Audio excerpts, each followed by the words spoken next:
In this video, I'm going to show you how you can emulate a Windows 10 boot failure so that you can see the Startup Repair tool in action.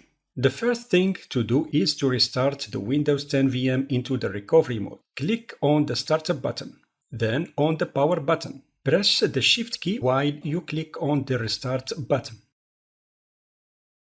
When Windows 10 shows the recovery environment, click on the Troubleshoot menu, then on Advanced Options. Then click on the command prompt. Windows 10 will restart and will ask you to log in using an administrator account. I select the administrator account. Before I enter my password, I need to change the keyboard layout to French to match mine. Now I type my administrator account password.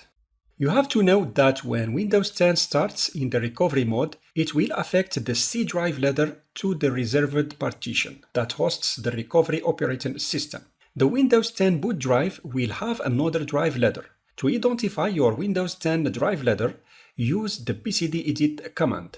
bcdedit is a tool for managing the boot configuration. When you type it without other parameters, it displays the boot configuration. As you can see, the partition C hosts the Windows Boot Manager. The Windows Boot Manager is the program that loads the Windows 10 operating system after the BIOS ends checking the hardware configuration. My Windows 10 installation is located on the partition E, so I'm going to change the path to the E drive, then to Windows, System32, CD drivers.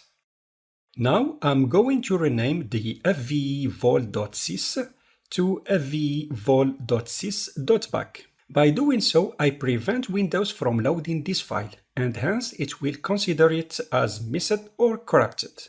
OK? When done, exit the command prompt. Then click on Continue to boot Windows 10. Windows 10 will fail to boot because it will not find the driver you renamed, and will invoke the Startup Repair. After the Startup Repair tool fixes the problem, log into your desktop and check the log file.